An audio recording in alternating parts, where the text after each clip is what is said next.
I would like to talk about the need for cardiac surgery for $800. The need and how it can be done. I'm a cardiac surgeon by profession, but I have a very interesting job. My job is putting price tag on human life. Now, you must be wondering what kind of job it is. Every day, I see about 60 to 80 patients in my clinic. Most of them are little kids sitting on the mother's lap. I examine the kid and I tell the mother that your baby has a hole in the heart.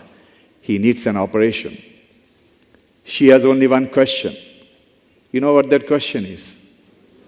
How much it is going to cost? I tell her it is going to cost 80,000 rupees, which she doesn't have. And that is a price tag on the kid's life. She comes up with 80,000 rupees, I can save the child. If she doesn't have 80,000 rupees, she's going to lose the kid. This is what we doctors do from morning till evening, putting price tag on human life. How long you will accept it to go on? Indians are genetically 3 times more vulnerable for heart attack. We develop heart attack at a younger age. The average age of my patients in England was 65. In India, it is 45. In my practice, it is not the young son bringing his old father for a heart operation. It is the old father bringing his young son for a bypass grafting.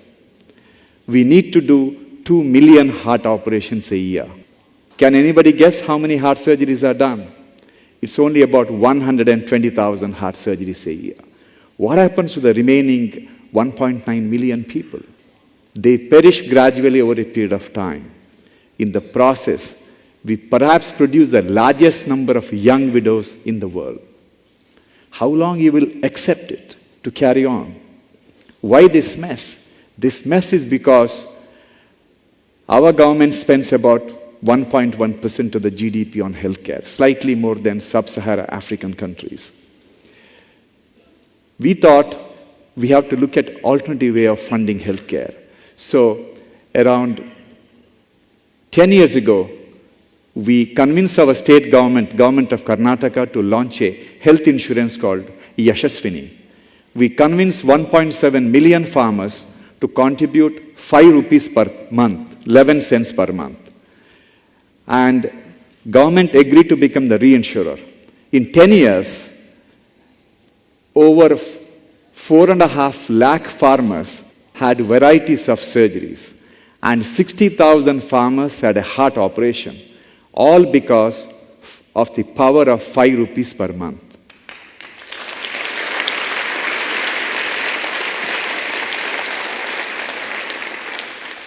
Now we are trying to convince our policymakers. We have 850 million mobile phone subscribers who are spending 150 rupees per month just to speak on the mobile phone. So if we can collect 20 rupees from each mobile phone subscriber, we can cover the healthcare of 850 million people. This is the poor people in isolation are very weak, but together they are very, very strong. When this kind of a massive transformation happens, when everyone has a healthcare, you need to change the way the hospitals are built. So 12 years ago, we started a concept of health city in Bangalore. And this is the picture of our Bangalore health city. The plan was to have 5,000 beds in one campus with the infrastructure to see about 10 to 12,000 outpatients per day. The first building is a heart hospital, which has the infrastructure to do 60 heart operations in a single day. But we have 100 towns in India with a population of 500,000 to 1 million. They can't afford to have this big health city. They need a small super specialty heart hospital. So we worked with L&T to build a 300-bed super specialty heart hospital and equip it, build and equip for $6 million. This is about 20% of what it costs otherwise. And we wanted L&T to build it in 6 months. And sure enough, they built the hospital.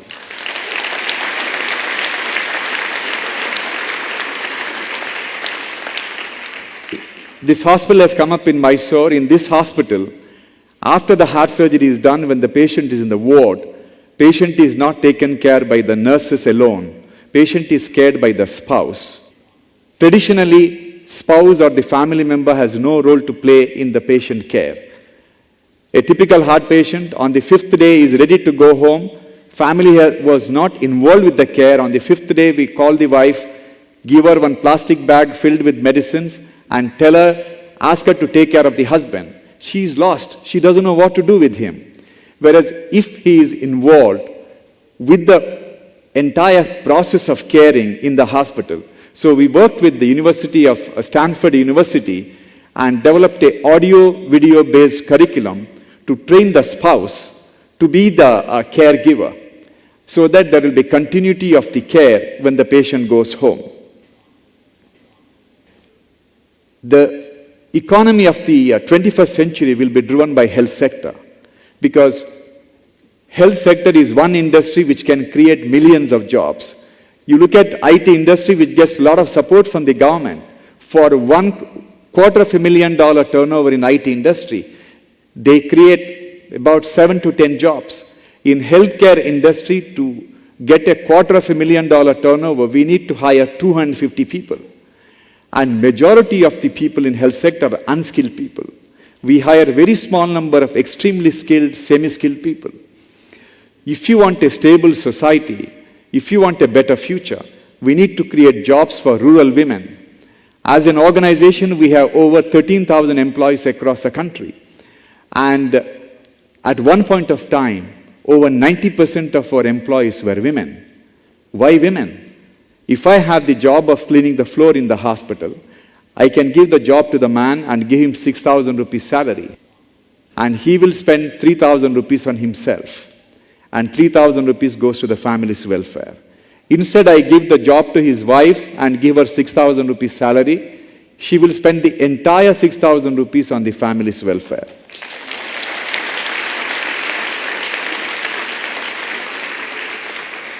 A woman who comes from a lower socioeconomic strata, once she is employed, she becomes an empowered woman.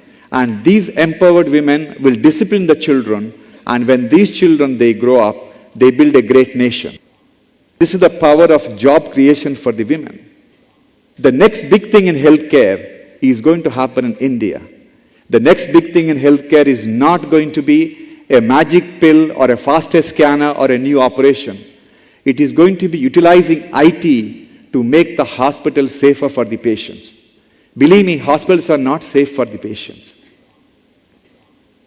Getting admitted to an American hospital, which is one of the safest, some of the safest hospitals on the earth, getting admitted to American hospital today is 10 times riskier than skydiving.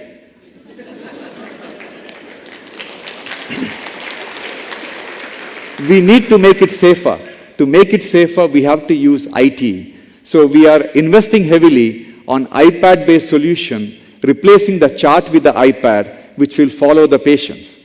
And we are investing heavily in developing simulators to train the critical care nurses to be better critical care nurses. If we can train a pilot to fly a F-16 fighter plane, with the simulator, we can easily use the simulator to train the critical care nurses. And this is what we are trying to do. For all this to happen, the cost has to come down. Cost of healthcare has to go down. If a solution is not affordable, it is not a solution. So we invested heavily on technology to get the information. We have advanced Oracle ERP solution on a cloud. We have hospitals in 22 locations. Every day, by 12 o'clock in the afternoon, all the doctors, all the senior administrators get an SMS on their mobile phone with yesterday's revenue, yesterday's expense, and the EBITDA margin. For us, looking at the profit and loss account at the end of the month of a hospital is like reading a postmortem report. Whereas having the profit and loss account on a daily basis is a diagnostic tool which will help you to reduce the cost. This is why our organization is profiled at the Harvard Business School as one of the case studies and occupied the front page of Wall Street Journal 4 years ago.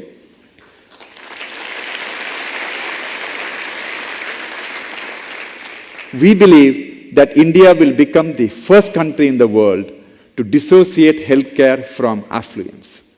India will prove to the world that the wealth of the nation has nothing to do with the quality of healthcare its citizens can enjoy. Why we can do it when other developed countries can't do it? It's mainly because we produce the largest number of doctors, nurses, and medical technicians in the world. Outside the US, we have one of the largest number of US FDA-approved drug manufacturing units. We have everything going for a phenomenal healthcare delivery. But never give the credit to the policymakers who you think made it happen. Everything good in this country happens by default. And if there is one country which is directly managed by God, that is my country. Thank you very much.